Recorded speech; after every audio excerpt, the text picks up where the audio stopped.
You are listening to Something Rather Than Nothing. Creator and host, Ken Vellante. Editor and producer, Peter Bauer. Hey everybody, this is Ken Vellante with the Something Rather Than Nothing podcast, and I got photographer, artist Pete Dryden here on the show from Albany, Oregon. Pete, welcome to the show. Thank you, Ken. Yeah, it's a pleasure to be able to chat with you. I've been able to see your photography and talked with a mutual friend, Abe, over there at Browser's Bookstore, which is the official bookstore of the Something Rather Than Nothing podcast for all your book needs. Pete, you sent over a bio, and I was just deeply intrigued, and I wanted to start there. So, Pete's a portrait photographer based in Oregon. When he's not deconstructing the world of photography, he's plotting ways to enter it. And I couldn't be more interested from what you're saying there. Let's talk, Pete, about the world of photography for you and what you do creatively as a photographer. Can you tell us about that? Well, yeah. I mean, I really love taking pictures of people. As like portrait photography is something that once I really got into it and got more familiar with it and knew how to capture people with a camera, and realized that I could bring out moods and bring out expressions from people. Yeah. It was exciting to me because it was like it felt like it just kind of came natural. That it was something that I felt like, oh, I'm good at this and I like doing this and I like meeting people. And this is a great way to do that. Yeah. Um, the politics of photography is hard. It's a lot of self promotion. It's a lot of work. I never really minded doing paid jobs with people. I mean, some of them, like my wife. My wife also does photography, and we did weddings for 8 or 9 years. And I really enjoyed doing weddings because it was that one day of people's lives that you got to be a part of, and you got to be behind the scenes with everybody, especially the bride and groom, or whoever was getting married. And I loved that. But I also, the lead up to the wedding, taking pictures of people, and the editing process was also something that was like, I don't love doing this every day. I just love taking pictures of people. And so I kind of got in this funk of like, well, how do I want to do this full time, or do I just want to do,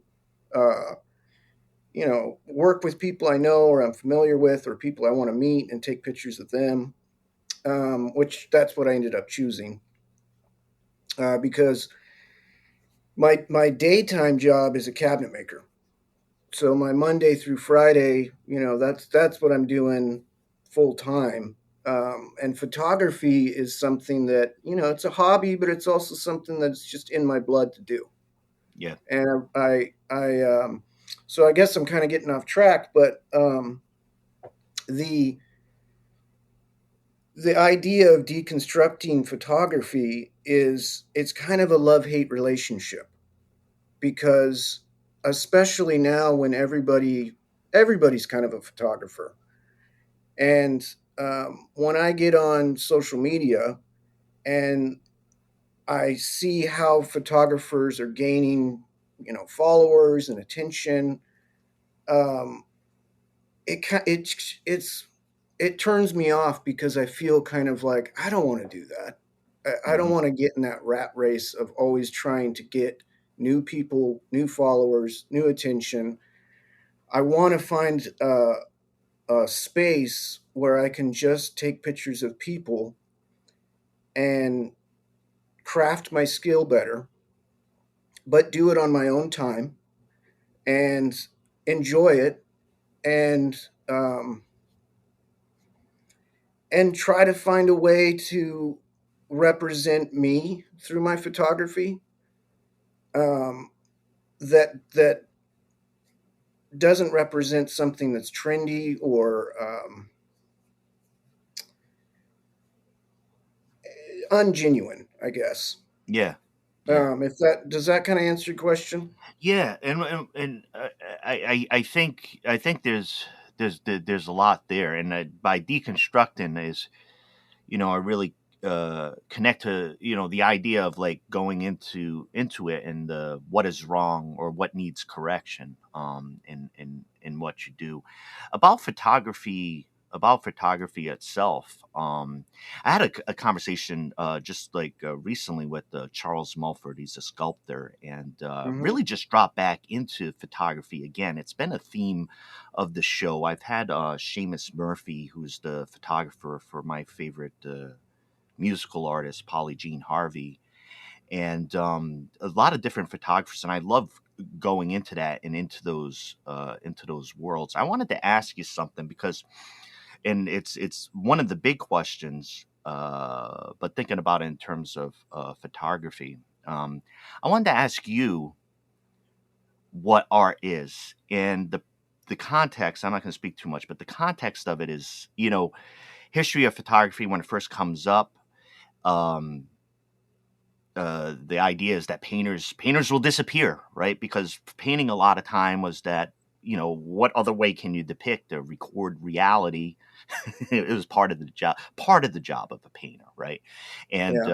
with the advent of photography, there's always been this tension, I think, between popular use, like what is art? Everybody's a photographer, but some people, like, I wanted to ask you, and you could think about it in the context of photography, but what do you think? What do you think art is?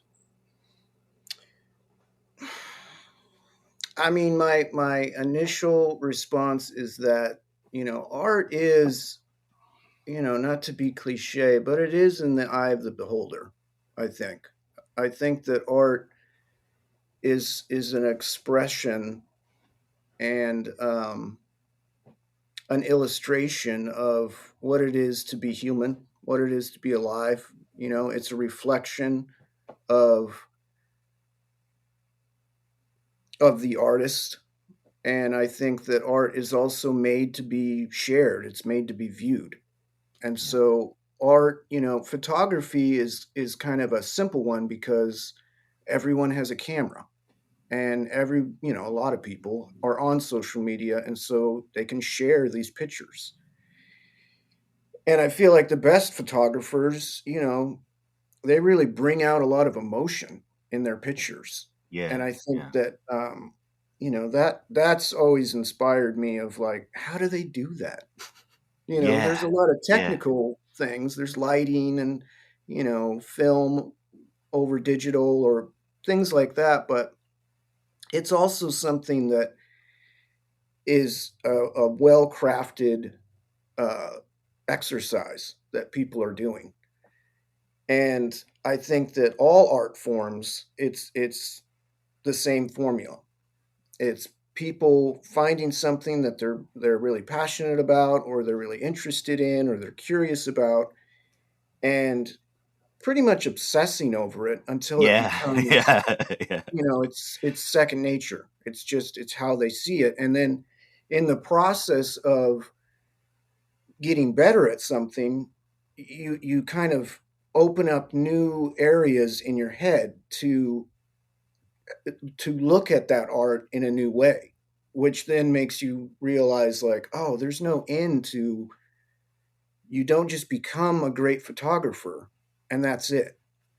You become a better photographer, and that just makes you realize there's more areas of your trade that you need to get better at.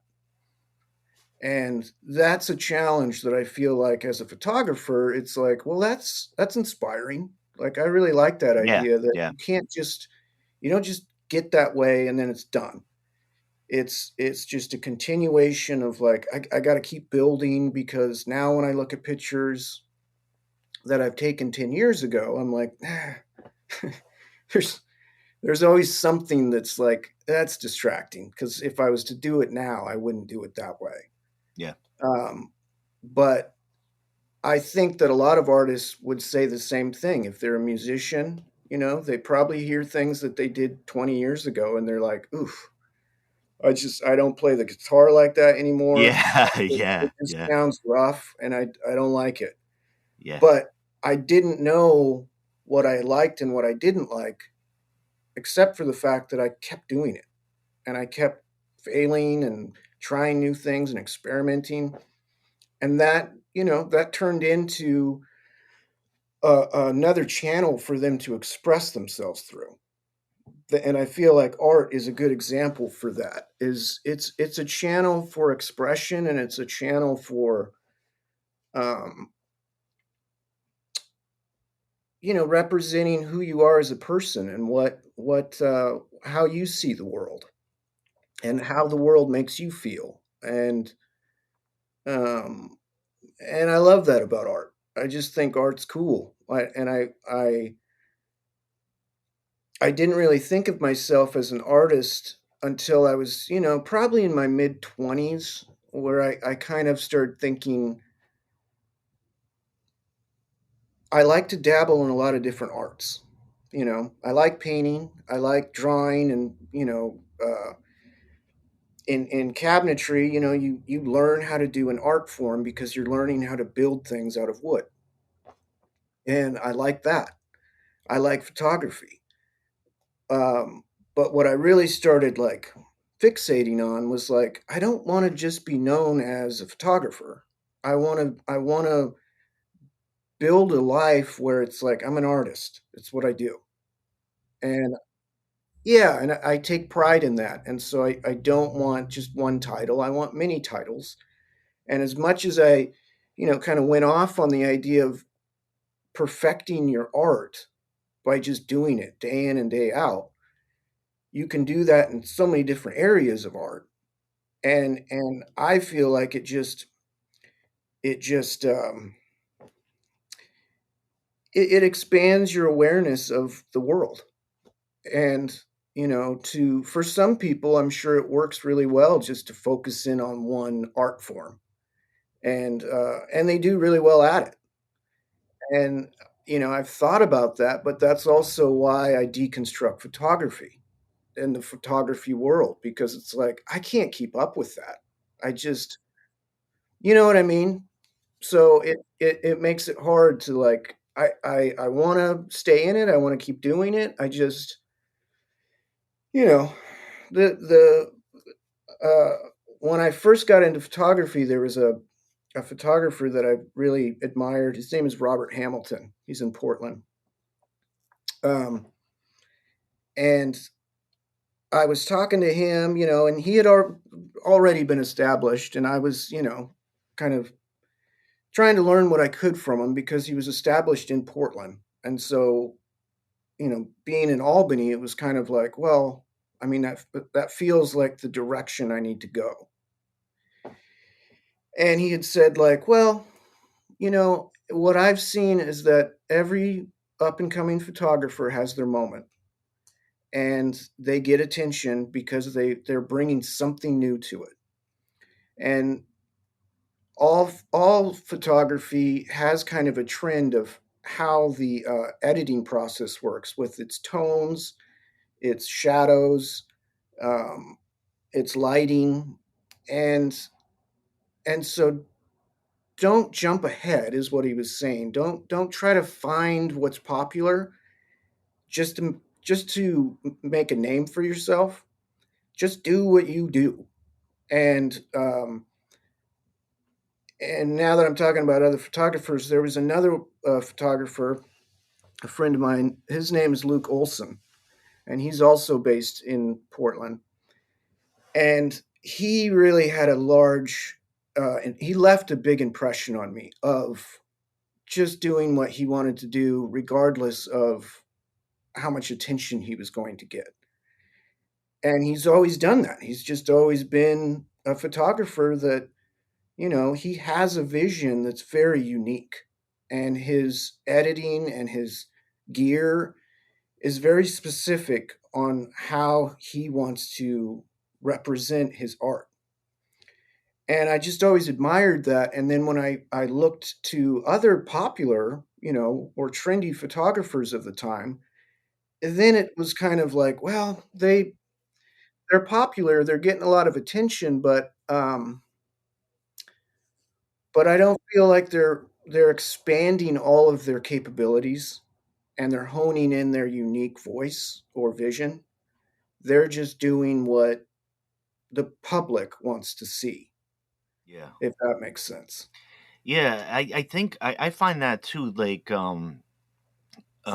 thinking about the artist, I was talking this recently with my partner Jenny about like when you're interested, in the creative realm, and you experience this of where you spend your time, where you put your attention, Yeah, where you allow some space to come up for your particular vision. I find that such a challenge nowadays for creatives, and the idea is to have some time and space to go after the world in your way, because you are right, there's this massive trend. Like, I adore Instagram. I adore Instagram because of the visuals are just very stimulating for me. It's appealing in that way. I But that also goes the direction that you and I are aware of this speed yeah, and greater entropy of, like, where I look at photos, absolutely brilliant of photos on yeah, Instagram that are just kind of like posted like that. And I'm like, sometimes think, does anybody realize this is a fucking gorgeous like photo? And it's the speed type of thing, uh, I mean, we're all vying for attention, but it's the speed. Like, how do we flip through three brilliant photos quickly? Like, how do we, yeah, Um, and I feel that a lot, a lot with it. And so it's like that space to be creative and to do it in your own way. And there's so many things. There's so many visuals nowadays yeah, too. I think, like, one of the things that fascinates me, Pete, and maybe you could tell me what's going on in my head, but I became deeply fascinated when I started painting, and this is applied to photography as well, is that you obviously have a painting or a photograph, but then going deeper into details of it, you might see those with painting or details with the photography. I realized, like, within this movement, how many discrete pieces, even within the shot or the painting, that there are these kind of worlds within it when you look at it that way. And yeah, sometimes I feel there's almost like a near infinite way of looking at one object and closer. So, like, spending a lot of time and seeing what's in there. So that's part of my process of connecting with the art. And the tension is that quarter second, right? I want to see 100 photos, yeah. not two. Like, not two. I want to know what's happening visually for 75 people, not one. And there's that huge inertia towards that, which makes it, in this driver, Hmm. how do you see the photo, right? How do we stop and hold the thing itself? That's social media, but Yeah, obviously, a photo can be a still observed in a gallery or shared and otherwise. Do you sure. think the part of the deconstructing you're talking about is maybe the speed that we see visuals at, or the bombardment, or is it something connected to that? Yeah, I mean, that's a good point. Um, I mean, and I think when you bring in the social media aspect, because when I think about going to a gallery or something where it's like it's someone's collection of photos, you're going to immerse yourself in that space, and you're going to be patient, and you're going to walk through and read anything that's there, and you're going to absorb it as much as you can. And it's all within the umbrella of who the artist is, and it could be any art. Whereas social media, you know, it's demanding. It's everything is demanding your attention, which is also why there's photographers on social media that they've done really well at doing a shock. Uh, I just always kind of go back to the fact of like sex appeal is a is a is something that photographers are always going to use. Yeah. I mean, I'm guilty of it too. But then there's stories that can be told through photography. There's ideas that can be told through photography that may, because we live in 2023, they may include sex appeal. But one of the things I'm trying to get at is like, well, I don't want them to just be sex appeal. I don't want it to just be something that titillates titillate titillates the viewer into stopping and looking at this, half naked man or woman or whatever, and and and not realizing that the artists behind the image is trying to tell more than just grabbing your attention. Yeah. And I think with social media, everyone on social media is trying to grab your attention.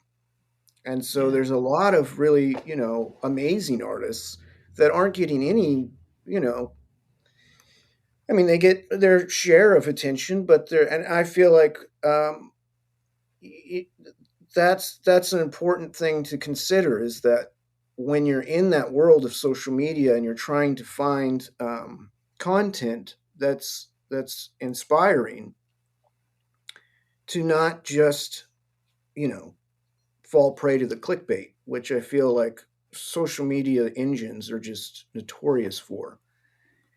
And yeah, I and did that kind of answer a little Yeah, bit? yeah, Okay. yeah, yeah, yeah. Absolutely. And I think in photography too, and talk about sex appeal, or I mean, there's the intimacy in photography that's always been there, right? At least the way I experienced the intimacy of, there's For a, sure. a, a recorded image in a private space, private bodies, all those type of things, and that intimacy that all of a sudden you're connected in a closer, tough to describe way Yeah. because of that, and so you're in it, and yeah, there's something about a photo that can capture, or even in hinting behind the story when you see in the background, what was the story 5 seconds ago, and your brain Yeah. keeps going like, I think I know what happened 5 seconds ago that led up to this. Yeah, for sure. um I wanted to ask you the big philosophical question as well, which is the something rather than nothing question. Is And I ask it of creatives, from a philosophical bent, or whatever way you want to go after it. But why is there something rather than nothing? Ooh. Um, in what context? In One of the art? ways. Yeah. So this is the way it's I usually answer it. So let me do the context. So in asking the question, why is there something rather than nothing, historically, go back philosophically to why is there anything, right? So the idea is that there's a cause, right? So where's the first cause? Is it a God, explosion, Big Yeah. Bang? And one of the ways I have the question within creativity is that I have a hunch a lot of times that artists are creating uh, something from nothing.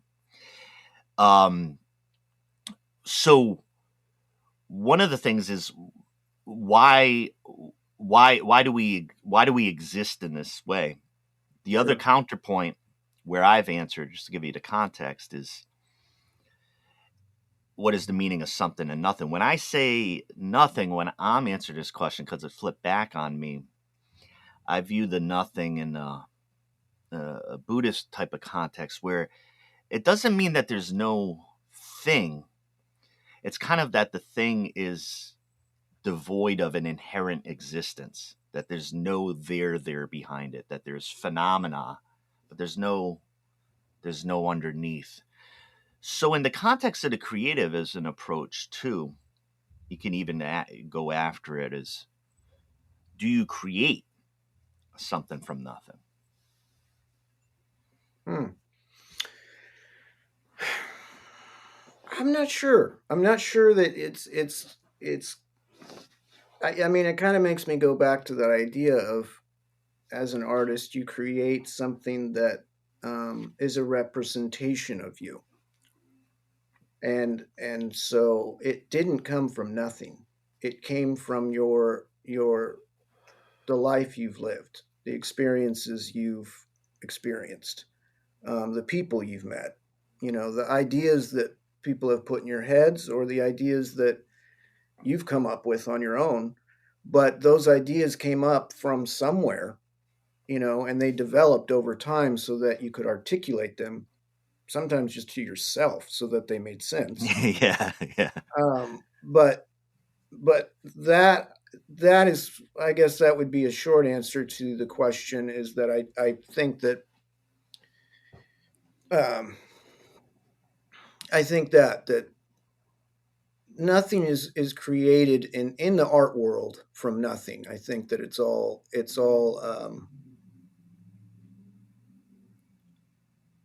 built from a foundation of like generative, like generative of sorts, maybe. yeah, yeah.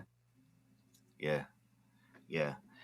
Um, is is the role of art different right now? I asked the question, is the role of art more important? Has it changed, or is art just arting like it always has, even today? I don't. I think art actually, um, in 2023, and especially in the last 6, 7, 8 years. Yeah, Um, I you know I remember when Trump became president, yeah, and there was a page that I followed. I can't remember if it was. I think it was In Decline. Are you familiar with In Decline? yeah, yeah, And they had said, you know, regardless of how see Trump, the next 4 years is going to definitely create a lot of art, and that just yeah, resonated with me. Of yeah, like, true, it's like yeah, yeah, that. yeah, It's gonna like resonate with people, and yeah, their views and expressions and opinions are going to come out, and they're going to get shared.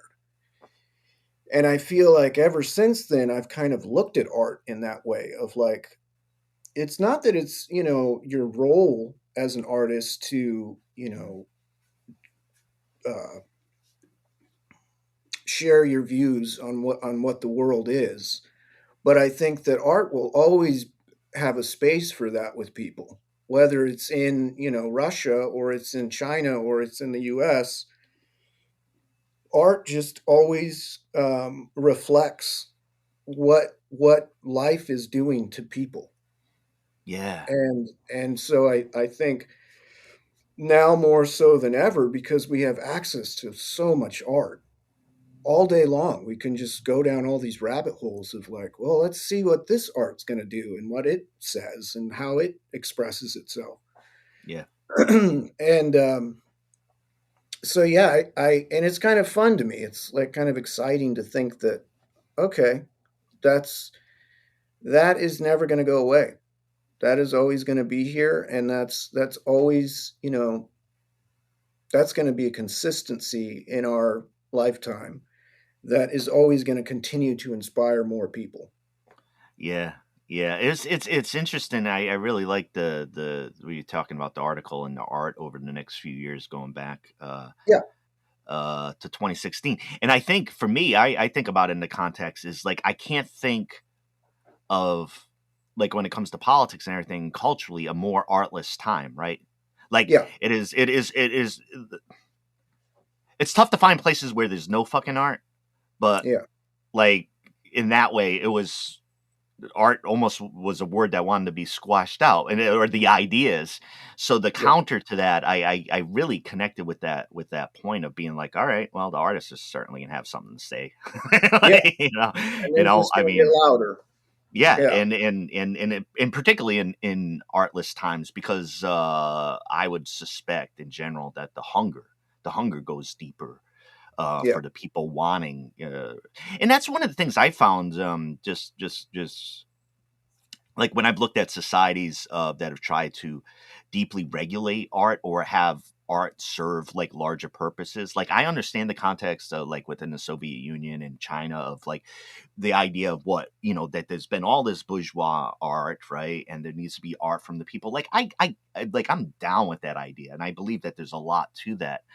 Hmm. However, culturally and societally, like there's these massive fatal flaws that I see in the regulation of art, or what art is supposed to be. Like it's almost inherently doomed to fail. Like how do we let's make art by policy? It's never going to happen that way. And I believe that's one of the dynamics where, like even in society, like in the Cultural Revolution in China, right? Hmm. Like artless times. There's supposed to be art everywhere in the celebration of workers, but in a certain sense, artless and directed towards a different end. Um, yes. Wow, I went off a little bit there. Oh, it's all good. I do it all the Yeah, time. yeah, yeah. Um, I wanted to ask just a couple more questions. In the last one, talking about where people can find your stuff, but I just wanted to ask you about working with your partner Jamie, and working as a creative collaboration, and just what that's like for you, that type of intimacy and working together and creating together. Yeah, well, it's great. It's art comes very naturally to both of us, and it you know, I mean, Jamie is my soundboard for fine tuning my visions that I want to make with art, and it's very helpful for me to have somebody who offers that, and who is she genuinely knows me, and she understands me, and she knows what I deal with by being an artist. She knows, how I can get off track, and how I obsessive, and I get, crazy. But she keeps kind of a steady hand of allowing me space to, get all these ideas out, and then cherry pick the good ones and put them in front of me, so I can focus on, okay, that's my vision. That's where I Yeah, want to go. And I think that's something that I've learned, and I think that both of us do that for one another. And as artists, it's like, oh man, that really helps, because I think of some people that don't have that, and it's like, oh man, it's overwhelming to be an artist. yeah, But to have a support system around you, because there's Jamie, and there's other friends of mine that they also know me, and they also know ways of trying to keep me on track, and keep me focused on what they know inside of me wants to get out.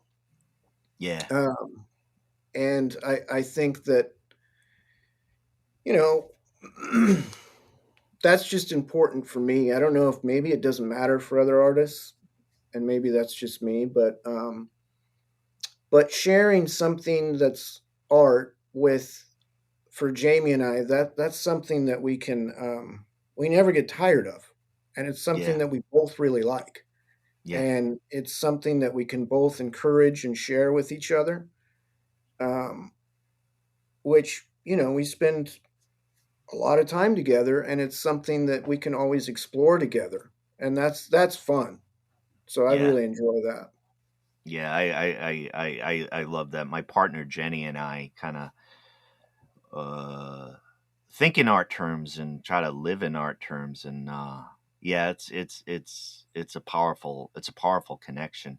So, Pete, where do I wanted to you to let folks know where to find your photography, find your art, and really appreciate you and your great photography and Jamie's work as well. So tell the listeners what to do. Yeah, well, primarily I'm on Instagram. That's both Jamie and I are both on Instagram primarily. My what's it called? Profile Yeah. handle. Yeah, I like Handle better, but yeah, yeah, profile. yeah. Is at Pete Dryden Photography. And my wife's is at Sugar Canucci. Um, her name is Jamie Dryden. So if you come to Pete Dryden Photography, you'll find yourself pointed in the right direction for her. And then we also have a website that's www.petedrydenphotography.com.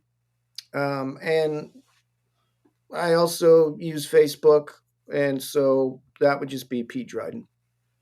Great, great. I Yeah, thanks for letting us know. I checked out the website and of course see your Instagram. Really love the photography, and I love the All Albany, Oregon podcast here, folks. Albany to Albany.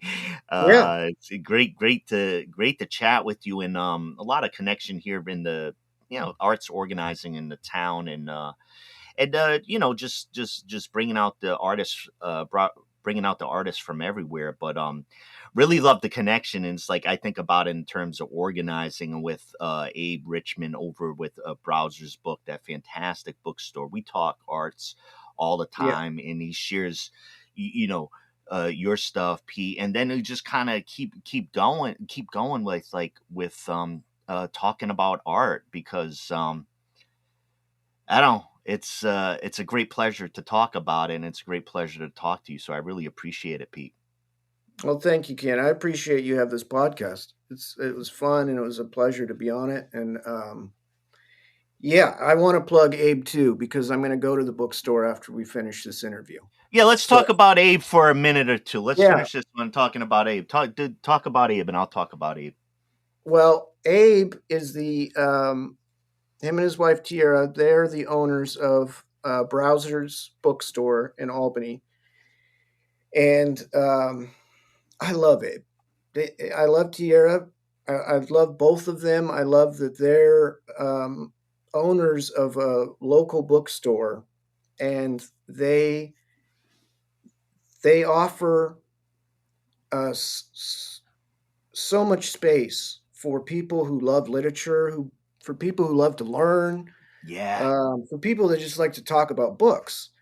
They offer a space that is so comforting and warm and accepting, and it's it's been great to get to know them and I mean I love books. I'm always reading books, so having a connection with somebody who owns a bookstore is like, well, that's ideal. I mean, I Oh, that's a wealth of information that I'll never get tired of. Um, and that would be mine. Is I have nothing but good things to say about Abe and Tierra. yeah. There's not enough talk about bookstores, so we'll indulge ourselves. Yeah, a Browser's Bookstore. Uh, it's moved into such a smart place, and a welcoming place, an intellectual place, and sometimes where we feel that there's a dearth of it. Right? We see a lot of small cities, small towns. Some places the independent bookstores are closed. The used bookstores are closed. How do you get an old copy of Ethan Frome, or it's Yeah, and yeah, so yeah, it's Amazon, but I was talking to Abe yesterday about this because I stopped by, and I said, when somebody's into bookstores, like you're a bookstore person and you're hmm there, you're going through the bookstore, and my mind is just going. I'm going into each of the different areas. I'm interested in a lot of topics. I'm like, okay, I'll go over to literature for a little while and think of a name, look for that one, and then the graphic novels. Yeah. And it's just a lovely experience. And it's just a couple blocks from where I am. So, even during the day, like if I'm doing my union worker stuff, I stop in. Hey, I was going to chat for 5 minutes Yeah. or whatever, maybe grab a book. And so it's smart. And we need a smart place here. But I've also talked to Abe about, because I'm creating and I see him as a creator and creating this space and talking about, Yeah. all right, let's pull things in like maybe a small festival. Have it be Hmm. literate, have it be good food, have it be open because we all need this. And having a conversation like that and Yeah. thinking in those type of terms is what a bookstore, a great bookstore is about. I ordered a new book by Daniel Clowes called Monica yesterday Hmm. from Abe, and great folks. And It's really nice in the organizing bit to be able to connect these this way and to celebrate good things, to Yeah. celebrate your photography, to celebrate that Albany, Oregon has a nice used bookstore where you can go on hang. And we're probably going to be there at the same point randomly in the next few Yeah. weeks at the same Yeah. time and be like, hey, we made a book Hey. made it over at the same time. Yeah. Yeah. Abe is a future podcast guest. I think the multiple conversations we've had has just been okay. Just kind of honing the topic. Yeah. Or I For already sure. told him. I worked in a bookstore when I was younger, and so I know the retail aspects of the life. But Hmm. you know, he's got a couple hours to talk about bookstores at Oh man. any time if we want, because we got to protect them and honor them, particularly their small town ones, right? Absolutely. Yeah. Um, all right. Shout out and love to Browsers and Abe and Tierra and Pete and Jamie. Great pleasure chatting with you, and probably bump into you over there at Browsers, Pete. Looking forward to it, Ken. Thanks, brother. Thank you.